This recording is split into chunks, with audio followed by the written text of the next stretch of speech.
السلام علیکم ورحمۃ اللہ وبرکاتہ۔ ان الحمد للہ والصلاة والسلام علی رسول اللہ اما بعد۔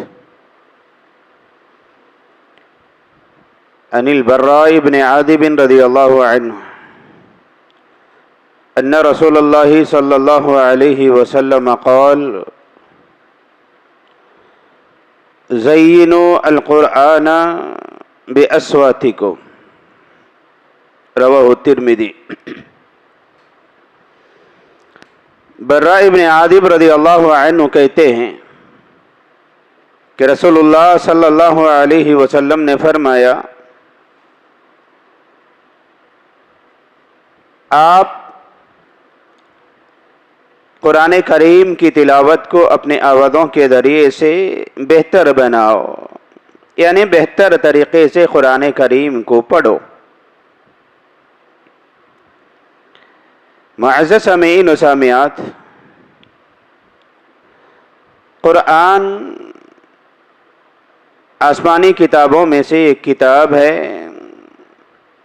اور یہ آخری قرآنی آسمانی کتاب ہے۔ اس پر ایمان لے آنا اور اس پر عمل کرنا، اس کے احکام پر چلنا میرے اور آپ کے لیے بہت ضروری ہے۔ قرآن کریم اللہ تبارک و تعالی انسانوں کی ہدایت کے لیے آسمان سے نازل کردہ سچی کتاب ہے۔ اس کا پڑھنا، اس کا سننا، اس پر عمل کرنا، اس کی طرف لوگوں کو دعوت دینا، یہ تمام کے تمام کام کار خیر ہے، نیکی ہے۔ اس پر اللہ تعالیٰ اجر و ثواب رکھا ہے۔ اس لیے ہم میں سے ہر ایک کو چاہیے کہ ہم قرآن کریم کو اچھے طریقے سے پڑھنا سیکھے، اس کے معنی اور مفہوم پر غور و فکر کرے اور اس پر عمل بھی کرے اور دوسروں تک پہنچائے بھی۔ دوسرے حدیث میں اللہ کے نبی رسول اللہ صلی اللہ علیہ وسلم نے فرمایا، خیرکم من تعلم القرآن وعلمہ، قرآن کریم کو پڑھنے والا، پڑھانے والا، سیکھنے والا، سکھانے والا دنیا کے تمام لوگوں میں سے افضل اور بہتر آدمی ہے۔ جب اللہ تبارک و تعالیٰ نے مجھے اور آپ کو یہ کام کا کرنے اور کرانے کا، پڑھنے اور پڑھانے کا موقع دیا ہے، تو ہم میں سے ہر ایک کو چاہیے کہ ہم اس قرآن کریم کو پڑھنے، سیکھنے میں شوق، جذبہ، اطاعت، یہ سارے چیزیں رکھے، اچھے طریقے سے قرآن کو پڑھے اور پڑھائے، سیکھے اور سکھائے، اس کے پڑھنے میں محنت کرے۔ قرآن کو پڑھنے میں، پڑھانے میں جو بھی محنت کرتے ہیں، جو محنت ہوتی ہے، وہ محنتوں کا بدلہ اللہ تبارک و تعالی عطا فرمائے گا۔ رسول اللہ صلی اللہ علیہ وسلم نے فرمایا، اس قرآن کریم کے ایک ایک حرف پر 10 نیکیاں، اور یہ فرمایا کہ تم لوگ یہ نہ سمجھو کہ الف لام میم یہ پورا یہ ایک حرف ہے، بلکہ الف الگ ہے، لام الگ ہے، میم الگ ہے۔ الف پڑھنے پر 10 نیکیاں ہیں، لام پڑھنے پر 10 نیکیاں ہیں، میم پڑھنے پر 10 نیکیاں ہیں۔ جب تمام اعتبار سے یا ہر اعتبار سے قرآن کریم عظیم کتاب ہے، تو اس کے پڑھنے پڑھانے کا جب موقع اللہ تبارک و تعالیٰ نے مجھے اور آپ کو عنایت کیا ہے، اس موقع کو غنیمت جانے، وقت کو ضائع نہ کرے، بیکار نہ کرے، برباد نہ کرے، بلکہ ہر لمحہ اس کے پڑھنے پڑھانے، سیکھنے سکھانے میں، اس پر عمل کرنے میں گزارے۔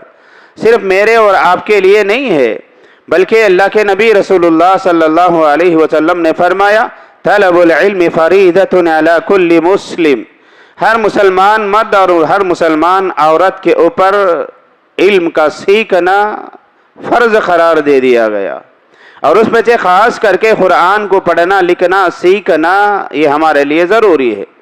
دنیا میں بہت سارے افراد ہیں، دنیاوی اعتبار سے تو بہت سارے ڈگریاں انہوں نے حاصل کر لیا ہے، لیکن ان کو قرآن کریم پڑھنے نہیں آتا ہے۔ یہ بڑے افسوس کی بات ہے۔ تو اللہ تعالیٰ نے مجھے اور آپ کو یہ جو موقع دیا ہے، یہ بیسٹ اپرچونٹی جو ملی ہے، اسے صحیح راستے میں استعمال کرے۔ یہاں تک کہ رسول اللہ صلی اللہ علیہ وسلم نے فرمایا اس کے پڑھنے پڑھانے سیکھنے سکھانے میں کبھی مایوسی نہیں ہونا چاہیے۔ بعض ہوتے ہیں کہ وہ پڑھتے ہیں، محنت کرتے ہیں، سیکھتے ہیں، سکھاتے ہیں، لیکن سیکھنے والے کو صحیح طرح سے سیکھنا نہیں آتا ہے، یعنی صحیح طرح سے پڑھتا نہیں ہے، دقت ہوتی ہے، تو اس کے لیے اللہ کے نبی صلی اللہ علیہ وسلم نے دگنا اجر بتایا ہے۔ اگر کسی آدمی کے اندر اس کی زبان میں لکنت ہو، صحیح طرح سے ادا کرنا نہ ہوتا ہو، صحیح طرح سے پڑھنے نہیں ہوتا ہو، تو اسے مایوس ہونے کی اور افسوس کرنے کی ضرورت بھی نہیں ہے۔ ایک آدمی ہے تیزی کے ساتھ میں پڑھ لیتا ہے اور چلے جاتا ہے، دوسرا آدمی تکلیف کے ساتھ میں پڑھتے ہوئے گزرتا ہے، تو پہلے والے کے مقابلے میں دوسرے والے کو اللہ تعالیٰ اجر اور بھی زیادہ فرمائے گا۔ تو لہذا مجھے اور آپ کو چاہیے کہ ہم قرآن اللہ کا کلام سمجھے، اس کی قدر کرے، اس کی عزت کرے، اس کا احترام کرے، اسے پڑھے، سمجھے، عمل کرے اور دوسروں کو عمل کی طرف ترغیب دلائے۔ یہاں ایسا نہ سمجھے کہ اللہ کے نبی صلی اللہ علیہ وسلم نے فرمایا زینوا القرآن باصواتکم، یعنی اچھے آواز والے ہی پڑھنا ہے، اچھے آواز میں ہی پڑھنا نہیں ہے، بلکہ صحیح طریقے سے پڑھنا ہے، اس کے قوانین کا خیال رکھتے ہوئے پڑھنا ہے، اس کے زیر زبر کا خیال رکھتے ہوئے پڑھنا چاہیے آدمی کو۔ اگر اس طریقے سے آدمی پڑھے گا تو اللہ تعالیٰ اسے اجر سے نوازے گا۔ اگر کسی آدمی کو اللہ تعالیٰ نے آواز بھی اچھی دی ہے، وہ اچھے طریقے سے قوانین کو بھی جانتا ہے اور اچھے طریقے سے بھی پڑھتا ہے، تو اس کا فضل، اس کا اجر وہ الگ چیز ہے۔ لیکن آدمی کو مایوس نہیں ہونا چاہیے، میری آواز اچھی نہیں ہے تو لہذا یہ حدیث میرے لیے نہیں ہے، ایسا نہ سمجھے، بلکہ یہ سمجھے کہ ہم میں سے ہر ایک آدمی قرآن کریم کو اچھے طریقے سے پڑھنا سیکھے اور اس کے معنی اور مفہوم کو صحیح طریقے سے سمجھے، اور جو سیکھے ہیں، جو سمجھے ہیں، اس پر عمل بھی کرے اور دوسروں تک اسے پہنچائے بھی۔ اللہ سے دعا ہے اللہ تعالیٰ مجھے اور آپ کو قرآن کریم کو اچھے طریقے سے پڑھنے اور پڑھانے، سمجھنے اور سمجھانے اور اس پر عمل کرنے اور اللہ کے بندوں تک پہنچانے کی اللہ تعالیٰ مجھے اور آپ کو توفیق عطا فرمائے۔ آمین۔ اقول قولی ھذا استغفر اللہ لی ولکم ولسائر المسلمین اجمعین۔